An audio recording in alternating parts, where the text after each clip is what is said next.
साथियों नमस्कार, कैसे हैं आप सब लोग। मजामा केम छो कसा आहेस। आप सबको जय श्री राम, जय बालाजी की, जय खाटू श्याम जी की।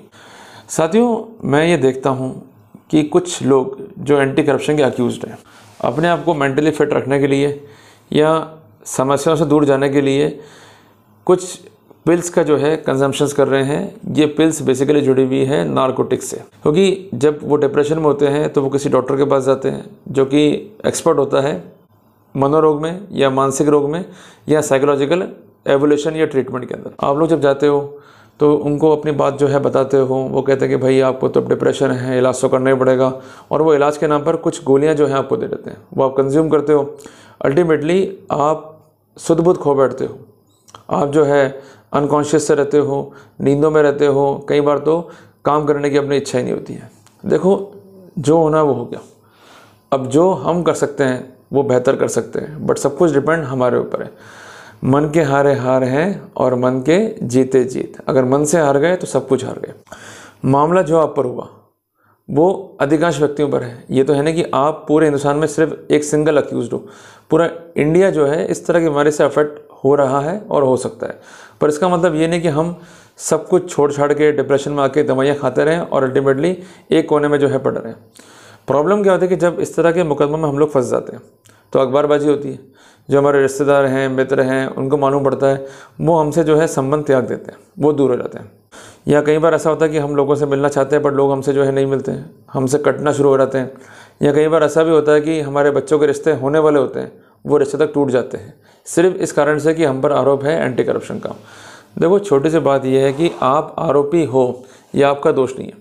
आप आरोपी हो, इसमें मैं दोष मानता हूँ एंटी करप्शन ब्यूरो का, क्योंकि कई बार ऐसा होता है कि सही जांच के बगैर, सही निष्कर्ष के बगैर वो आपको दोषी मान लेते हैं, चार्जशीट करते हैं। अल्टीमेटली आपको उसके परिणाम भुगतने होते हैं और आपके साथ साथ पूरा परिवार पिसता है।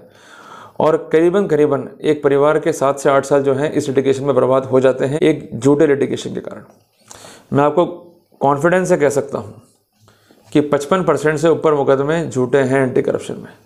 जहाँ पर एक इल मोटिव होता है परिवादी का, या कंडक्ट जो है साफ नहीं है परिवादी का, यह परिवादी जो है एंटी करप्शन ब्यूरो के ऑफिसर से मिलकर ट्रैप की प्लानिंग करता है और लगातार जो है संपर्क में होता है, बट सुने कौन।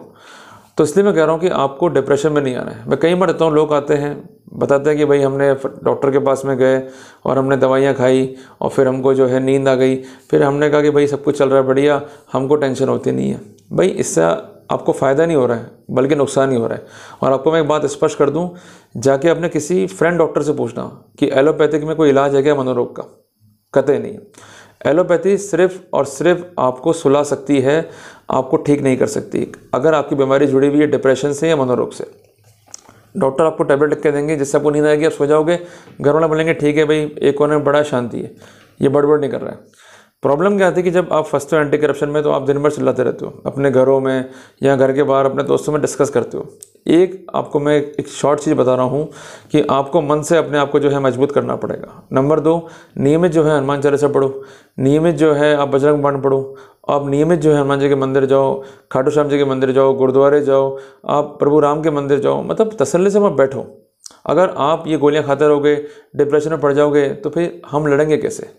मैंने आपको क्या कहा था कि मन के हारे हार हैं और मन के जीते जीत। अब आज हम लड़ रहे हैं तो जिस बीमारी में आप फंसे हो कोई बड़ी बीमारी नहीं है, बीमारी आधे से ज़्यादा हिंदुस्तान को है ही एंटी करप्शन की। प्रॉब्लम मैंने कहा वही है कि एजेंसी गलत जांच करती है और हमको जो है प्रताड़ित करती है। हर व्यक्ति करप्ट नहीं है पर उसको करप्ट बना दिया जाता है। साथियों एक छोटी सी बात समझना आप, मैं कुछ दिनों पहले जो है उदयपुर गया था। जो मेरी मासी जी हैं वो एक्सपायर हो गई थी और उनके जो फ्यूनरल सेरेमनी थी उसमें मैं गया था। मैंने देखा भाई लोग खड़े हैं और प्रभु राम को याद कर रहे हैं, राम राम कर रहे हैं, ये कह रहे हैं कि भाई देखो अंत तो यही है, आना तो यही पड़ेगा। और जैसे ही वहाँ से फ्री हुए तो अपने अपने जो है वो धंधों में लग गए। तो वो एक छोटा सा इंस्टेंस जो है हमें बहुत चीज़ सिखाता है कि जब हम फंस जाते हैं एंटी करप्शन में तो लोग हमारा तिरस्कार करते हैं, थूकते हैं हमारे ऊपर, हमसे कट जाते हैं, हमको अनशन बोलते हैं, हमारी बेइज्जती हो जाती है, वो अलग। और हम कितना ही समझाने का प्रयास कर लें उनको, पर समझने को वो तैयार नहीं है।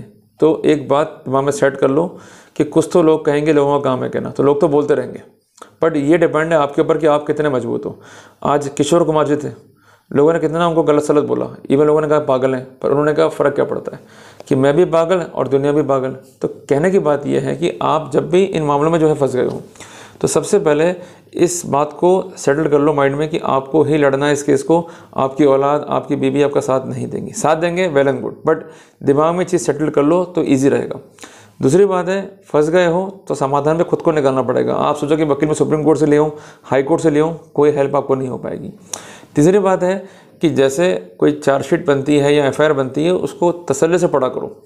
हर केस में कुछ ना कुछ लूपहोल तो मिलेंगे। एजेंसी परफेक्ट नहीं है आज भी जांच के लिए, कुछ ना कुछ लूपहोल वो छोड़ती है, उसका हमें जो है फ़ायदा उठाना है। मान लीजिए मामला है सेक्शन 7 PC एक्ट का, जहाँ रंगे हाथों पकड़ा है, तो उस पर डिमांड का फैक्टर सबसे इंपॉर्टेंट फैक्टर है। तो डिमांड को लेकर एविडेंसेस क्या हैं, आप देखो, रिपोर्ट है, उसके बाद वेरिफिकेशन है, उसके बाद सेकंड रिपोर्ट है, उसके बाद एफआईआर है, उसके बाद 161 के बयान है और अदर मेमोरेंडम्स जो कि जुड़े हुए ट्रांसक्रिप्शन और इलेक्ट्रॉनिक रिकॉर्ड्स हैं। तो इन फैक्टर्स पर हमें काम करना होगा। तो हमें साइंटिफिक व्यू से फाइल को देखना होगा, जो लीगल पॉइंट है उससे भी देखना होगा, और जो विरोधाभास आ रहे हैं उसकी स्थिति भी हमें देखनी होगी इंसेप्शन पे। कई बार ये होता है कि स्टोरी अलग है और जो ट्रांसक्रिप्शन में जो एलिस्ड वॉइस का कॉन्वर्सेशन है वो अलग है। तो केस ऑफ मिसमैच है तो वहाँ फ़ायदा मिल जाएगा। तो कई अथॉरिटियाँ हैं जो हमें बेनिफिट दे सकती है। एक अथॉरिटी है ऑनरेबल कर्नाटक हाई कोर्ट की, महेश PS बनाम स्टेट ऑफ कर्नाटका। तो जो लोग गए हैं, जिन्होंने चैलेंज किया है, वो भी तो बच के आए हैं, और क्वेश्चन भी होती है कई पॉइंट से क्वेश्चन के।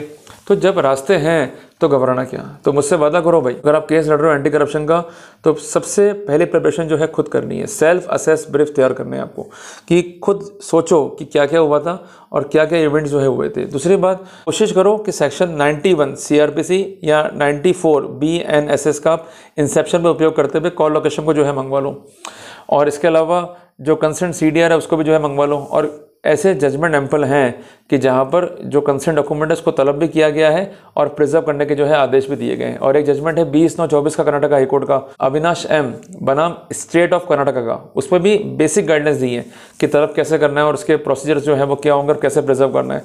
तो चीज़ें हैं, तो फिर हम क्यों घबराएं, हम क्यों डिप्रेशन में। लड़ेंगे ना भाई, वादा करो, पक्की बात है, वादा करो। और आपको भगवान राम की कसम, आपको प्रभु हनुमान की कसम, भाई आपको डिप्रेशन में नहीं आना है। ये गोलियां मत खाओ। डॉक्टर के पर्चा अगर आपके पास में है, या आपके पिता के पास में ऐसा कोई पर्चा है जिससे वो दवाई कंज्यूम कर रहे हैं, या आपका पति वो है जो कंसर्न अक्यूज्ड है, तुरंत वो पर्चा फाड़ के नाली में फेंक दो। हमें गोलियां खानी नहीं है, हमें मंदिर जाना है नियमित रूप से। दूसरी बात, हमें सिर्फ 1 घंटा निकालना है तैयारी के लिए। तीसरी बात, जिस वकील को हम एंगेज कर रहे हैं उससे सिर्फ आप लोगोगे महीने का केवल 2 घंटा। कि सर मुझे 2 घंटे चाहिए आपके, मैं पूरा डिस्कस करूंगा and I will pay you for the same. चौथी इंपॉर्टेंट बात ये कि जो भी पॉइंट बना रहे हो उसको नोट डाउन करते हुए चलो। और सबसे इंपॉर्टेंट बात, आज हमारे पास नेट है, इसके अलावा कई कंटेंट जो हैं अवेलेबल हैं। तो उस कंटेंट से अगर हमें अच्छा कोई नेटर मिलता है, नेटर मीन्स कोई अच्छा सीखने को मिलता है, तो उसको अपन नोट डाउन करें, और जहाँ भी वो पॉइंट क्लिक हो रहा है तो उस पर क्वेरी जनरेट कर लें, या अपने वकील से इस बारे में ऑन लेवल क्लेरिफिकेशन, तो ईजी रहेगा ना। तो चीज़ें ईजी हैं, निकल सकता है, और आप जितना करोगे उसको कॉम्प्लिकेट, उतना आप ही जो है परेशान हो जाओगे। क्लियर हो गया। तो साथियों, उम्मीद करता हूँ कि आज का यह अध्याय, जिसके तहत मैंने आपको प्रयास किया मोटिवेशन करने का, उसके तहत आप मोटिवेट होंगे, और आप नियमित रूप से जो है प्रभु को याद करें। करने वाला वही है, हमारे हाथ में भी कुछ नहीं है, ना जज के हाथ में कुछ है। अगर उसकी कृपा आप पर है तो फिर कोई आपका कुछ नहीं बिगाड़ सकता। आपसे गलती हुई है या नहीं हुई मुझे नहीं पता, उसके दरबार में जाओ, माफ़ी मांग लो, और आइंदा ऐसे ना करने का जो है वचन दो। अगर ऐसा किया है और नहीं किया तो उसको आप रक्षा के लिए जो है निवेदन करो प्रभु को, भैया आप रक्षा करो।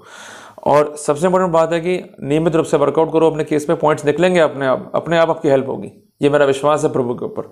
और उसके अलावा कोई घबराने की तुमको जरूरत नहीं है। Just do your work and definitely we will win. साथियों, जल्दी मिलते हैं एक नए टॉपिक के साथ। टिल देन, जय हिंद, जय भारत।